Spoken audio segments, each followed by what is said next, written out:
Saat itu, saya melihat sebuah kepala yang sedang mengintip ke arah saya. Hanya kepala yang terlihat. Badannya mungkin ada di balik tembok gudang itu. Atau mungkin juga badan itu gak pernah ada. Sosok kepala dengan rambut panjang menyentuh lantai, dan ia menatap saya dengan tatapan melotot, namun tersenyum menyeringai.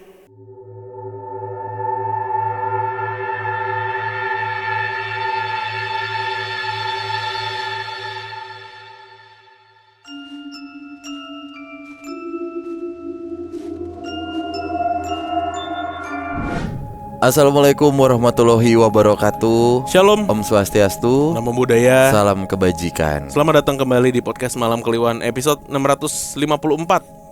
Selamat pagi, siang, sore, malam teman Kliwon. Sehat selalu, rezekinya lancar nih ya. Amin.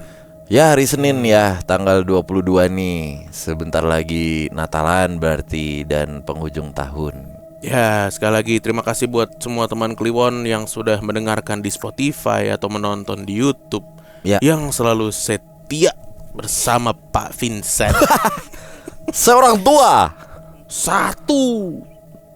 dua lah. Sama siapa? Sama satu cerita yang akan saya bacakan malam hari ini. Mantap, itu bridging kita bro. Sebuah sapuan dari Claude Makalele. Aduh, mana dia? Dua. Saya orang dua. Dua lah. Ngotot lagi. Aduh, udah lama tuh ya, tahun lalu ya, 2 tahun lalu bahkan. Udah lama gitu video. Akan jadi arsip abadi. Oke, cerita pertama ini datang dari teman Kliwon di Reni Jaya, Pamulang. Sobat Pams.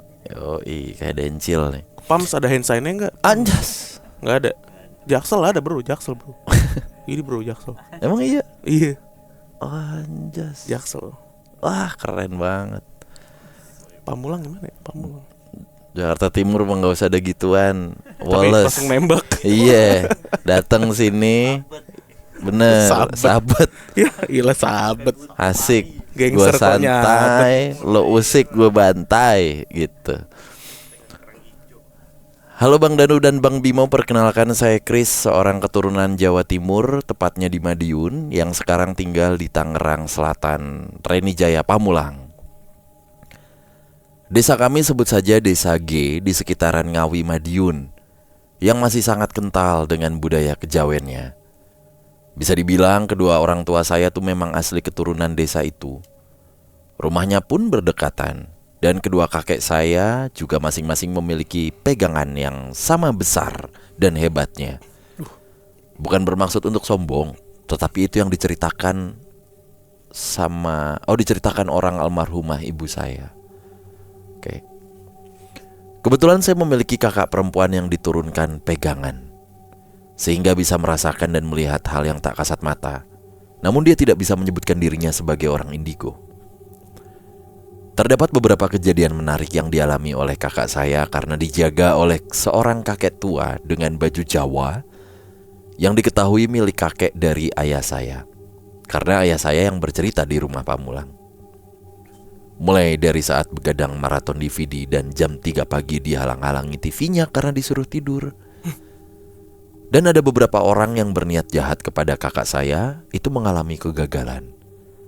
Namun sayangnya sosok ini terlihat sangat posesif, sehingga kakak saya sulit untuk mencari jodoh hingga usia kepala 3.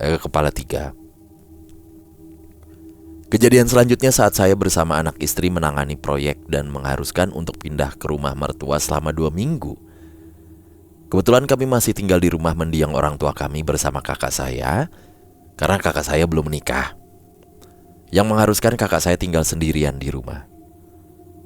Tiba-tiba saat tidur terdapat gangguan yang cukup membahayakan, yakni tutup lemari yang copot dan sengaja disandarkan di tembok tuh jatuh. Tetapi seperti ada yang membelokkan. Padahal kakak saya tidur tepat di bawah pintu tersebut menggunakan kasur yang tidak ada dipannya. Mungkin sosok kakek yang melindungi kakak saya. Setelah itu kejadian yang baru saja terjadi adalah kakak saya tertidur di ruang tengah atau ruang TV. FYI nih, Rumah kami memang cukup angker karena dulu sebelum membeli rumah ini pernah ada yang gantung diri, sehingga dijual sangat murah. Namun kami selalu memberanikan diri dan mengaji untuk mengusir hal-hal yang ingin berbuat jahat. Tiba-tiba tepat pada jam 2:30 pagi, kakak saya terbangun dan sudah dikerubungi banyak sosok menyeramkan. Seperti kuntilanak, pocong, bahkan saking ketakutannya, dia tuh sampai bingung sosok apa saja yang mengerubungi kakak saya. Entah di mana kehadiran kakek pada saat itu, namun terkadang sosok kakek itu tuh menghilang. Lalu kemudian saya menceritakan tentang pengalaman saya yang dijaga oleh kepunyaan kakek saya. Sosok ini diduga mengambil kontraknya saat saya sedang SD dan sedang pulang ke kampung desa saya pada waktu itu. Pada tahun 99 memang masih banyak hutan di sekitaran rumah kakek saya. Saat melintasi jalan setapak menggunakan sepeda ke arah rumah kakek, dari ibu saya tuh tiba-tiba mendengar bisikan, "Enteni le." Lalu saya berhenti dan tiba-tiba ada ular besar melintas persis di depan sepeda saya. Entah itu ular gaib atau ular asli, karena benar-benar tepat dengan bisikan saya dan ular itu tuh lewat gitu. Jadi bertepatan. Adanya bisikan, ular lewat. Saya ketakutan setengah mati dan enggan melewati jalan setapak itu lagi dan memilih memutar. Saya ceritakan ke almarhum ayah saya, katanya itu milik keluarga dari ibu saya. Kemudian masih dengan sosok ular ini, umur saya menginjak 23 tahun dan kuliah di Ciputat. Terdapat beberapa hal aneh. Saya golongan darah B, di mana mudah sekali terdistract dan membaca tulisan spanduk seperti rumah dijual atau sedot WC. Itu tuh bisa aja tuh langsung memalingkan wajah saat saya naik motor. Bisa dihitung beberapa kali motor saya tiba-tiba ngerem sendiri dan saya pun kaget. Alhamdulillah saya belum pernah mengalami kecelakaan sama sekali dalam hidup saya. Jangan sampai deh amit-amit. Padahal saya merupakan orang yang teledor dalam mengendarai kendaraan apapun, baik motor ataupun mobil. Dan pada suatu ketika pada malam hari terdapat suara yang cukup bising dari arah dapur, di mana saya menaruh motor di dapur karena nempel dengan garasi, dan tidak ada yang mendengar selain saya. Saya lebih takut maling daripada setan. Saya pun mengejar dan tiba-tiba ada sosok ular besar sekali masuk ke dalam motor saya. Padahal tidak mungkin, karena motor saya merupakan motor kopling besar. Sebut saja Pulsar lah mereknya, biar ada gambaran. Kemudian saya tanya ke ayah saya. Ternyata masih merupakan sosok yang sama milik keluarga dari ibu saya. Jadi kami dilindungi oleh pegangan dua keluarga nih. Namun tetap saja saya lebih percaya dilindungi oleh Allah karena kepercayaan saya Islam. Karena saya pernah sangat kesal dengan ayah saya yang bermain sajen serta hal klinik, hingga pernah saya obrak-abrik itu sajennya. Dan alhamdulillah sih tidak terjadi apa-apa dengan saya. Saya makan itu sajen dan sisanya saya ludahi sajennya. Keras. Begitu kisah saya, mohon maaf jika terlalu panjang. Sukses terus, PMK. Terima kasih. Gua jadi ingat dulu apa ya, cerita yang kita coba review yang naik sepeda malam-malam tuh loh. Apa ya judulnya ya? Pokoknya ketawa tuh waktu itu tuh. Oh, yang apa ya, mbah-mbah ya? Diangkat. Iya, diangkat. Iya, di jok belakangnya diangkat kan. Iya. Terus ditaruh. Kayak kartun. Logika kartun. Ya intinya keluarganya Mas Kris ini jadi terlihat goib karena bapak ibunya masih kental ya. Klenik bahkan. Dan masing-masing ada pegangannya. Yang satu kakek, yang satu ular. Iya dong kan. Iya. Tapi namanya udah kakek-kakek ya Mas Kris ya. Jadi maklumin aja gitu kalau kakaknya nanya. Kan tadi pas dikerubungin kakinya gak ada. Udah namanya kakek-kakek ya. Iya. Nerima paketnya suka ngelos. Apalagi ngeladenin jin. Aduh. Entah gimana gitu kan. Pertama posesif sifatnya si kakek. Nyuruh tidur itu loh. Ngalang-ngalangin TV tuh lucu banget di kepala gue. Itu tuh tugasnya Maguire kalau untuk menghalangi Jangan tugasnya Kodam. Jangan ampe tubrukan sama Luke Shaw tuh. Jangan. Udah itu tuh tugasnya Rizky Ridho gitu. Untuk menghalangi. Jangan jadi Kodam menghalangi. Posesif. Terus tadi ada kontraknya mungkin udah mau habis kali gitu. Ada aja lagian, makanya males-malesan kadang hadir, kadang enggak. Ya gimana? Iya. Kakek-kakek Kayak biasa ngelindungin kalau misalnya ada gangguan satu lah, ini dikerubung juga mikir. Pinter sebenarnya kakeknya. Mungkin kan lagi malam-malam ya, namanya Kodam juga bisa lapar. Malam. Astaga. Lupa ngejagain. Pas dia naruh, aduh rame lagi. Lanjut makan. baik lagi. Kalau kan ditaruh mangkoknya. Wes teruai adem. Wes lah. Sekali-sekali lah. Wes teruai adem. Gigirin bantal. Lama. Ini dalam 365 hari satpam komplek atau apapun tuh pasti melakukan satu kesalahan gitu. Jadi biarin aja, nggak apa-apa. Pasti ada human error. Iya. Atau ini inhuman error. Ya wes lah. Wes teruai adem. Capek. Udah. Aku hidup ratusan tahun. Capek. Sekali-sekali lah, nggak apa-apa lah udah. Rupung lah. Udah gede. Iya. Aduh, tadi tuh pas yang yang mau lewat terus ada ular tuh siapa tuh? Dia Dia tuh.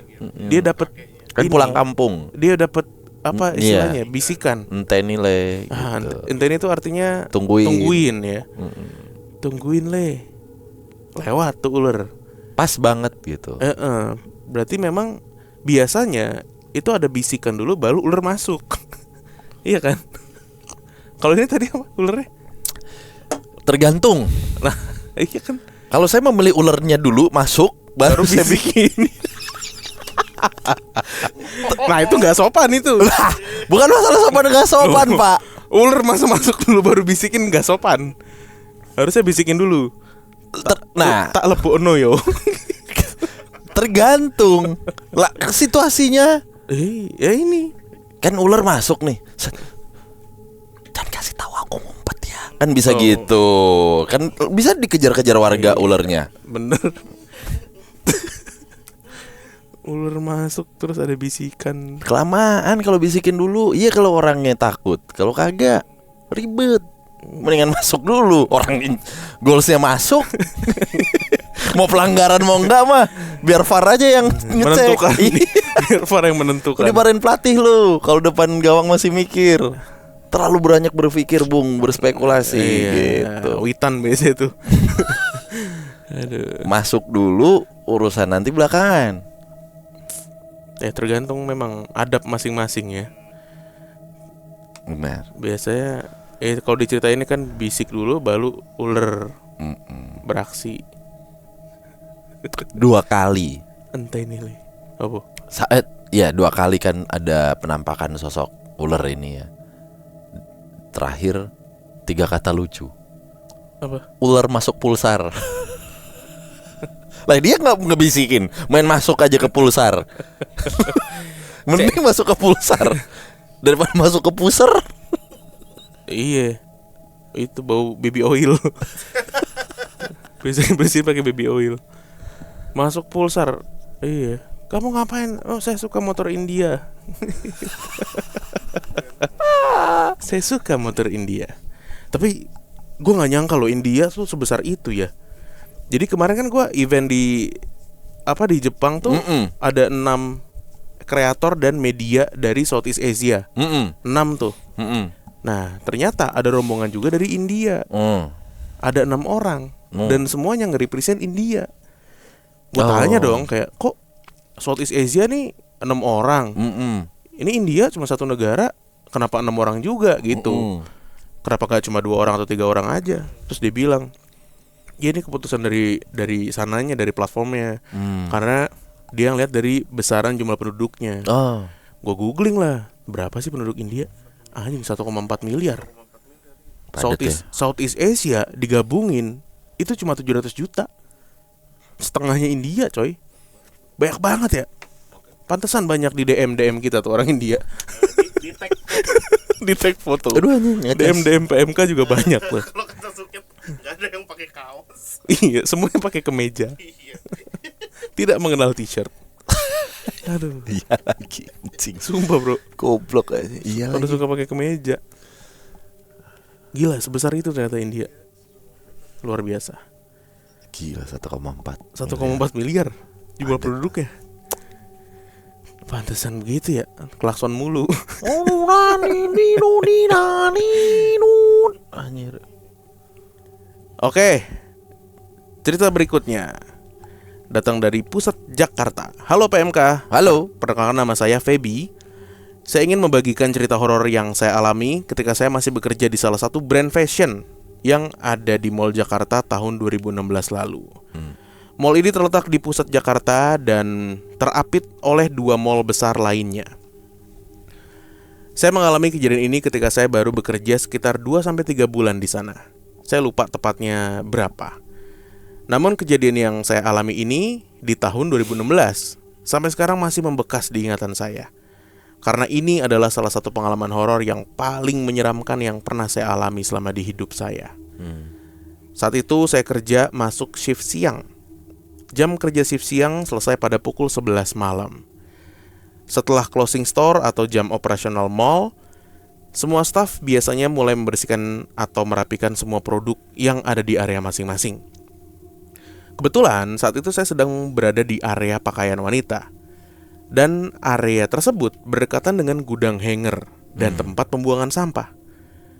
Brand tempat saya bekerja memiliki area yang luas dan terbagi-bagi menjadi beberapa area. Dan juga memiliki beberapa gudang yang terpisah. Biasanya satu area tuh dijaga oleh satu staf setiap shift.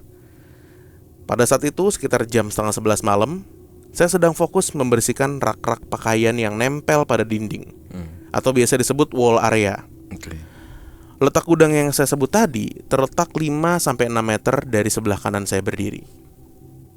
Namun pintu gudang tersebut tidak terlalu terlihat dari tempat saya berdiri. Jadi denahnya adalah area pakaian wanita, lalu ada lorong sekitar kurang lebih 2 meter. Setelah itu mentok tembok, dan pintunya terdapat di sebelah kiri menghadap tembok lorong. Jadi ketika saya berdiri menghadap wall area, pintu tersebut kurang lebih akan sejajar dengan tempat saya berdiri. Karena posisi yang seperti itu, saya lupa apakah pintu itu sejak awal sudah terbuka atau memang tertutup. Lanjut, saya fokus bersihin wall area pada malam itu. Namun saya agak ngerasa terganggu karena di ujung mata kanan saya, yang berarti arah pintu gudang, saya seperti merasa ada sesuatu yang sedang memperhatikan saya. Namun saya nggak langsung noleh. Saya tetap lanjutin pekerjaan saya. Lama-kelamaan saya makin gelisah dan gak fokus karena sesuatu itu gak hilang dari ujung mata kanan saya. Akhirnya saya beranikan diri untuk menoleh ke arah gudang tersebut. Dan benar aja, jantung saya langsung terasa seperti pengen copot. Saya benar-benar takut melihat apa yang saya lihat di depan mata saya. Saat itu, saya melihat sebuah kepala yang sedang mengintip ke arah saya. Hanya kepala yang terlihat. Badannya mungkin ada di balik tembok gudang itu. Atau mungkin juga badan itu gak pernah ada. Sosok kepala dengan rambut panjang menyentuh lantai, dan ia menatap saya dengan tatapan melotot, namun tersenyum menyeringai. Giginya dipenuhi darah kecoklatan, wajahnya sedikit keriput, seperti sudah agak berumur. Yang membuat saya tambah ngeri, posisi sosok itu bukan seperti orang mengintip pada umumnya, namun lebih ke arah tidur miring menghadap saya. Jadi badannya tuh sejajar di atas, bukan kakinya di bawah gitu ya, bukan berdiri. Jadi seperti tiduran gitu. Saya benar-benar shock, kaki saya lemes dan saya pengen pingsan, namun gak bisa. Saya tatapan mata sekitar semenit dengan sosok itu, karena saya benar-benar mematung, gak bisa gerak. Mulut saya juga terasa terkunci. Setelah sedikit sadar, saya langsung membalikan wajah ke arah wall area. Saya langsung dengan tidak jelas cepat-cepat membersihkan rak di depan saya. Saya seperti orang yang kehilangan akal. Takut, gelisah, mual, pengen pingsan, semuanya jadi satu. Namun sosok tersebut tidak juga menghilang. Saya tetap bisa ngelihat dia dari ujung mata kanan, dan dia masih di sana ngeliatin saya. Saya masih terhitung anak baru saat kejadian itu. Jadi saya pikir kalau saya lari, saya takut kena omelan dari tim leader saya karena tidak menyelesaikan pekerjaan. Apalagi ditambah dengan alasan yang mungkin saja dianggap tidak masuk akal. Namun karena rasa takut saya makin nambah, dan saya juga takut sosok itu terbang mendekat ke arah saya memutuskan untuk jalan cepat pergi ke area lain yang memang di sana ada staf lain. Setelah saya ngelihat rekan kerja saya langsung duduk lemes. Saya gemeter dan saya nggak bisa berbicara apa-apa. Saat ditanya kenapa, saya nggak menceritakan apa yang saya alami, karena saya takut dibilang cari sensasi atau ngarang cerita. Apalagi saya adalah anak baru. Jadi sampai saat ini saya tidak pernah menceritakan kejadian 7 tahun yang lalu kepada teman-teman saya di sana. Dan lucunya, pada sebulan yang lalu saya dapat rekan kerja yang pernah bekerja di tempat saya dulu. Tapi dia masuk setelah saya resign dari tempat tersebut. Saya lupa awal mulanya gimana, tapi kita berdua tiba-tiba cerita tentang pengalaman horor. Saat saya coba menceritakan apa yang saya alami, dia menyela ucapan saya. Dia bilang, setannya perempuan bukan? Agak tua gitu penampilannya. Saya kaget, padahal saya belum menjelaskan sosoknya ke dia. Tapi tebakan dia benar banget, dan saya merasa tervalidasi atas apa yang saya lihat. Ternyata menurut dia, dulu saat dia kerja di sana, beberapa temannya tuh ada yang ngelihat sosok tersebut, dan mereka menyebutnya Eneng. Namun apapun sebutan untuk sosok tersebut, saya tetap merinding ketika ingat kejadian itu. Dan saya tetap merinding lagi dan lagi kalau menceritakan kejadian tersebut. Terima kasih ya Mas Bimo, Mas Danu. Maaf kalau terlalu panjang dan bikin bingung. Semoga cerita saya dapat dipahami. Amin. Terima kasih sudah dibacakan. Sehat-sehat untuk semuanya dan semoga PMK semakin sukses ya. Terima kasih. Mbak Feby, banyak nih teman Kliwon yang kerja di retail seperti ini ya. Dan banyak ternyata cerita horor di retail. Asli. Mall ya. Mall. Di balik gemerlapnya, ramenya. Ada 1 tahun dimana banyak cerita PMK tuh dari mall-mall gini, gue inget banget. Pas Covid. Pas Covid kayaknya 2021 2022 sih sebenarnya. Cuman ceritanya tuh banyak banget dari retail-retail gini. Ada yang anak kecil main-main di ruang ganti gitu tuh. Ada yang tapak ini apa? Telapak kaki. Ya, yang di sebelah Sarinah tuh mallnya dulu. Inget banget gue. Ada yang makan bakmi legend ya. Itu kan juga di mall juga ya. Ada yang security basement. Oh, kalau basement iya. Di bioskop. Ini loh yang apa khusus ini loh. Retail. Iya, baju-baju gini tuh banyak juga ternyata. Departemen store biasanya nih yang begini-begini ya. Karena lo coba deh ngerasain ada momen, gak tahu ya sekarang masih pada ke mall untuk nyari baju gitu atau enggak ya setelah banyaknya online gitu. Cuman ada momen di masa-masa anggaplah gue kuliah lah, masih nyari baju gitu, masih nyari baju dan sepatu tuh di mall gitu. Yang mana lu harus menelusuri satu lantai itu, milih-milih gitu kan ya.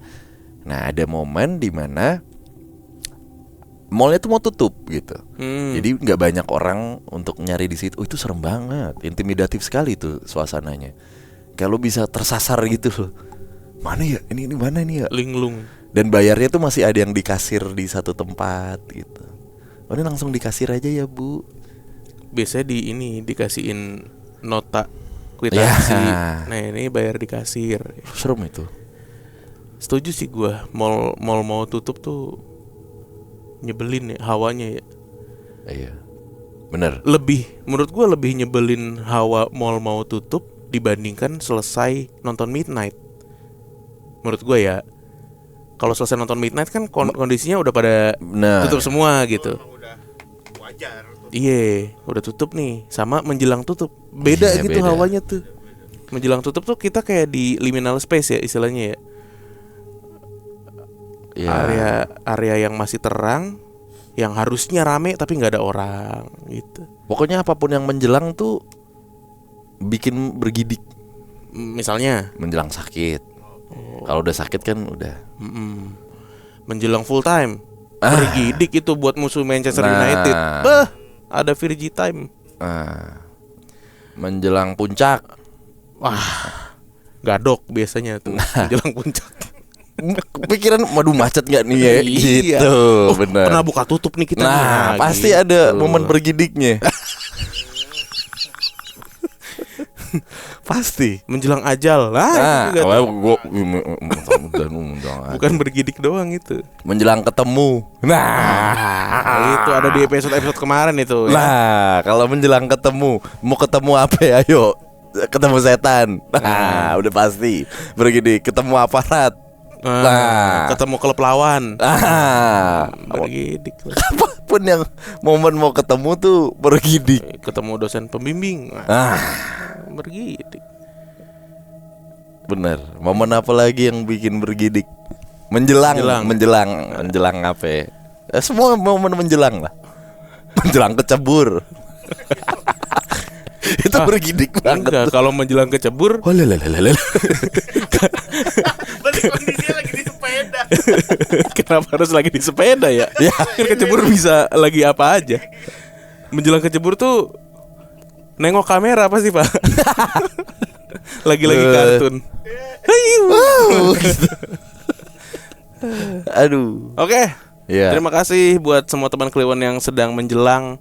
Semoga bergidik agar tidak kehilangan sensasi dari menjelangnya. Apa tai? Dadah.